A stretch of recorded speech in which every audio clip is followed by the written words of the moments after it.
Nellore rural MLA కార్యాలయంలో Nellore rural నియోజకవర్గం నుండి 20 లక్షల రూపాయల ముఖ్యమంత్రి సహాయ నిధి చెక్కులను 20 మంది లబ్ధిదారులకు రూరల్ ఎమ్మెల్యే కోటంరెడ్డి శ్రీధర్ రెడ్డి అందజేశారు.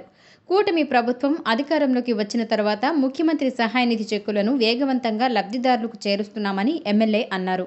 ఒక్క నెల్లూరు రూరల్ నియోజకవర్గంలో సుమారు 70 లక్షల రూపాయలు ముఖ్యమంత్రి సహాయ నిధి కింద నిధులు కేటాయించినట్లు చెప్పారు. ఈ సందర్భంగా ముఖ్యమంత్రి చంద్రబాబు నాయుడుకు రూరల్ నియోజకవర్గం తరపున ధన్యవాదాలు తెలియజేస్తున్నామన్నారు. ఈ కార్యక్రమంలో నెల్లూరు రూరల్ నియోజకవర్గ తెలుగుదేశం, జనసేన, బీజేపీ నాయకులు, కార్యకర్తలు తదితరులు పాల్గొన్నారు.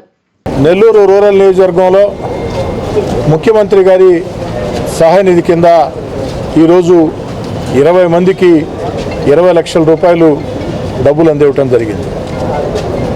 చంద్రబాబు నాయుడు గారు ముఖ్యమంత్రి అయిన తర్వాత ముఖ్యమంత్రి సహాయ నిధికి అనేక రకాలుగా నిధులు ఇస్తూ ఉన్నారు. చాలా ఎక్కువ నిధులు ఇస్తూ ఉన్నారు, వేగవంతంగా ఇస్తూ ఉన్నారు. చంద్రబాబు నాయుడు గారు ముఖ్యమంత్రి అయిన తర్వాత ఈ 8 నెలల్లోనే నెల్లూరు రూరల్ నియోజకవర్గంలో సుమారు 70 లక్షల రూపాయలు, ఒక్క నెల్లూరు రూరల్ నియోజకవర్గంలో సుమారు 70 లక్షల రూపాయలు నిధులు ఆ యొక్క ముఖ్యమంత్రి సహాయ నిధి కింద అందివ్వటం జరిగింది.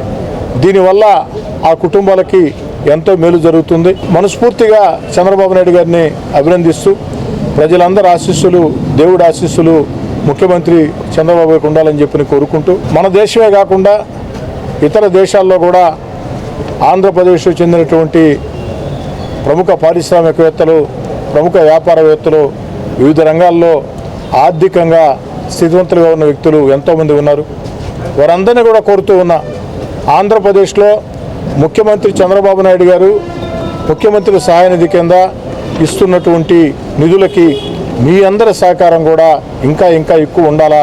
దీనివల్ల సామాన్య మధ్యతరగతి కుటుంబాలకి ఎంతో మేళ్లు జరుగుతాయి. మీ అందరి అండ కూడా ముఖ్యమంత్రి గారి సహాయ నిధికి ఉండాలా. అదేవిధంగా ఏదైతే అన్నా క్యాంటీన్లని అన్ని రకాల కూడా ప్రోత్సహిస్తూ సామాన్యుడి ఆకలి తీర్చే అన్నా క్యాంటీన్లకు కానీ, సామాన్యుల ఆరోగ్యానికి సంబంధించి ముఖ్యమంత్రి సహాయ నిధికి కానీ ముఖ్యమంత్రి చంద్రబాబు నాయుడు గారు చేస్తున్నటువంటి ఈ యొక్క మంచి పనికి దేశ విదేశాల్లో ఉండే ఆంధ్రప్రదేశ్ పారిశ్రామికవేత్తలు అందరూ అండగా నిలవాలని చెప్పని కోరుకుంటున్నారు.